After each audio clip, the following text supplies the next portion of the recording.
Tolong tunjuk bang cara-cara nak cuci throttle body ni macam mana. Okey, bila korang dah buka throttle body korang dari model motor, korang akan cabut kabel throttle, betul.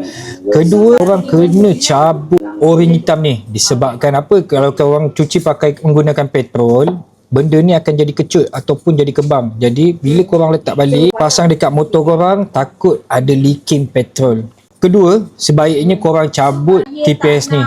Sebabkan TPS ni bila kena petrol, takut motor korang ada jadi simptom motor timing tak lekat. Yang kedua pula jadi timing gila. Jadi timing gila. Yang ketiga pula motor korang akan jadi problem lah. So kalau korang nak cuci, pastikan korang cuci dekat bahagian dalam ni.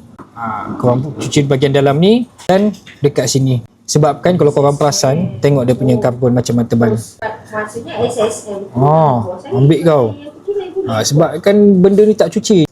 Jadi pastikan motor korang sentiasa maintenance kan pada 20,000 km. Itu recommended kita orang lah.